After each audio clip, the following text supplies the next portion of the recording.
আসসালামু আলাইকুম সবাইকে, শুভ সকাল। এখন কথা বলতেছি কুয়াকাটা থেকে। যদিও এই কুয়াকাটাতে আমি গতকালকে দুপুর 3টার দিকে আসছিলাম। আসার পথের কোনো ফুটেজ আপনাদের সাথে শেয়ার করতে পারি নাই। এটার একটাই কারণ হচ্ছে হিউজ পরিমাণ বৃষ্টি ছিল। আসার পরে ফার্স্ট যেটা করলাম, বিচে যাই নাই, একদম ভিজা পুরো অবস্থায় হোটেল বুকিং করি। দেন হোটেল বুক করার পরে রেস্ট নেই ফ্রেশ হয়ে। এরপর দেখি এতটাই ওয়েদার খারাপ হইতেছিল, মানে যেমন বৃষ্টি পড়তেছে তেমন দমকা হাওয়া, তেমন বজ্রপাত। তো ভাবলাম যে না, আজকে আর বিচে যাওয়া কোনোভাবেই পসিবল না। এত বৃষ্টি সবকিছু বন্ধ করে দিছে, কারণ সমুদ্রের পাশে একটু ভয়াবহতা থাকতেই পারে। এর কারণে কালকের সারা দিনে বৃষ্টি থামে নাই, সারা রাতেও না, যার কারণে সারা দিন রাত ভিডিও করা হয় নাই। আর এখন বাজে বেলা 11টা। হোটেল চেক আউট দেওয়ার পরে আপনাদের সাথে ভিডিও করার জন্য আপনাদেরকে নিয়ে এখন বিচে যাচ্ছি। কুয়াকাটা এটা আমার আনঅফিসিয়ালি আমার বাইক নিয়ে ফার্স্ট ট্যুর, যেটা আমি খুব এক্সাইটমেন্ট নিয়ে দিয়েছিলাম। বাট দুঃখের বিষয়, বৃষ্টি থাকার কারণে এখন পর্যন্ত আমিও বিচটা দেখতে পারি নাই, যার কারণে এখন আপনাদেরকে সাথে নিয়ে আমি এখন বিচের উদ্দেশ্যে রওনা দিতেছি। আপনাদের সাথে এই তো টুকটাক কিছু ফুটেজ শেয়ার করবো, বিকজ বুঝতেই তো পারতেছেন প্রপারলি আইডিয়া যেভাবে করছিলাম ওইভাবে ফুটেজ নিতে পারি নাই, যার কারণে মন একটু খারাপ। বা তাও যতটুকু ক্যাপচার করতে পারছি অতটুকু আপনাদের সাথে শেয়ার করবো, ইনশাল্লাহ আপনাদের কাছে ভালো লাগবে। তো যাই হোক, এই তো অলরেডি আমি বিচের এখানে চলে আসছি। আর এখানে বাইকাররা কিন্তু অনেক আসে, কাপল বাইকার প্লাস সিঙ্গেল বাইকার আমার মতো যারা আছেন তারাও আসতে পারেন। এখানে আসার পরে এতটাই বাতাস ছিল যে আমি দাঁড়াইতে পারতেছিলাম না, এন্ড আমার বাইকটা খুব বাতাসের গতির কারণে পড়ে যাচ্ছিল। তো এখানে আসার পর অনেকে একটু সাবধান থাকবেন বাইক ঠিক রাখার বিষয়ে, কারণ অনেকে নতুন আসার পরে বাইকটা এমন জায়গায় রেখে দেন যে স্ট্যান্ড গেটে পড়ে যায়। আর এই বিচ এরিয়া। তো আমি একটু নিচের দিকে যাব আর আশপাশে একটু ভালো করে দেখতেছিলাম যে কোথায় কি। আর এখান দেখতে পাচ্ছেন বাতাসের কি অবস্থা। আমি এমনিতেই শুকনা, আমার খুব ভয় লাগতেছিল যে হয়তো আমি উড়ে যাব। তো যাই হোক, আপনাদেরকে একটু ঘুরে ফিরে দেখাই, একটু সিনেমাটিক আকারে দেখাবো। দেন আবার এখান থেকে আমাকে ব্যাক করার জন্য প্রিপারেড হতে হবে, বিকজ আমি হোটেলটাকে চেক আউট দিয়ে দিছি। তো এখানে কোন হোটেলে আছিলাম, কত টাকা খরচ হয়েছে, এই বিষয়ে এই ভিডিওতে আলোচনা করতে আমি মোটেও যাচ্ছি না। আর এই ভিডিওর লাস্টের দিক দিয়ে হয়তো আপনারা কুয়াকাটা আসার পথের কিছু বিষয় জানতে পারবেন, যারা এখন এই সিজনে আসতে যাচ্ছেন তাদের জন্য হয়তো ভিডিওটা অনেকটা হেল্পফুল হতে পারে। তো লাস্টের দিকটা একটু ভালো করে ফোকাস দিয়ে দেখবেন, যারা বাইক নিয়ে ট্যুরে আসতে যাচ্ছেন কুয়াকাটাতে, বেসিক্যালি আপনাদের জন্য বেটার হবে। তো এখন আপনারা সিনেমাটিক ফুটেজ এনজয় করেন।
তো আমি যত ট্রাই করছি আপনাদের সাথে আমার সিনেমাটিক ভিউগুলো শেয়ার করা। আমি এখানে সিনেমাটিক ফুটেজ নেওয়ার কোনো প্রিপারেশনই আসিনি। গতকালকে বৃষ্টি দেখে হয়তো ভেবেছিলাম যে হয়তো ভিডিও শুট করতে পারবো না, তাও সকালের ওয়েদার দেখে আপনাদের সাথে টুকটাক শেয়ার করার ট্রাই করলাম। তারপর যতটুকু পসিবল আমার দ্বারা আমি ট্রাই করছি। আর যেহেতু স্বল্প সময় আছে, তো এর জন্য আমি আর ওইভাবে কত ঘুরে ফিরে আপনাদের সাথে সবকিছু এক্সপ্লোর করতে পারি নাই। ইনশাল্লাহ নেক্সট আবারও আসবো, তখন আপনাদের সাথে একদম প্রপার ভাবে ব্লগ ব্লগগুলো শেয়ার করব।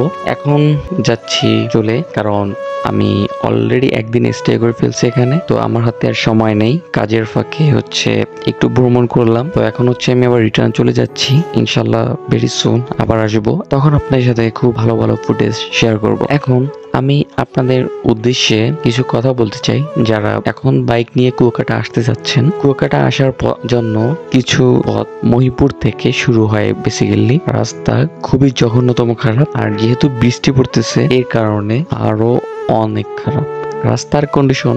আমি আপনাদেরকে একটু দেখাবো। রাস্তার কন্ডিশন দেখে আপনারাই হয়তো বুঝতে পারতেছেন না কি পরিমাণ পেইনফুল এই রাস্তা দিয়ে বাইক রাইড করা। আর যদি থাকে আপনার পিছনে পিলিয়ন, তাহলে আরো কষ্টদায়ক হয়ে যাবে। তো এর জন্য যারা এখন কুয়াকাটা আসতে যাচ্ছেন, একটু সবর করেন, দেন হচ্ছে আপনারা কুয়াকাটা আসেন, ভালোভাবে এনজয় করতে পারবেন। রাস্তায় এক বৃষ্টি, দ্বিতীয় হচ্ছে রাস্তা ভালো না, তৃতীয় হচ্ছে এখন এসে কোন তেমন একটা এনজয় করতে পারবেন না। তো যাই হোক, এই ছিল আপনাদের উদ্দেশ্যে কিছু কথা। আর এখন আমি আর আপনার সাথে কোনো কথা বলবো না। যারা আমার রেগুলার ব্লগগুলো দেখতে চান, আমার কাছ থেকে আপনাদের যদি কিছু জানা থাকে, অবভিয়াসলি সেটা কমেন্ট করবেন। আমার ফেসবুকের পেজের লিঙ্ক দেওয়া থাকবে ডিসক্রিপশন বক্সে, ওখান থেকে আপনার চাইলে আমার সাথে যোগাযোগ করতে পারেন। রাইডিং ফুটেজ দেখতে দেখতে আজকের মতো ব্লগটা এখানেই সমাপ্ত করে দিচ্ছি। ভালো থাকবেন সবাই, আসসালামু আলাইকুম।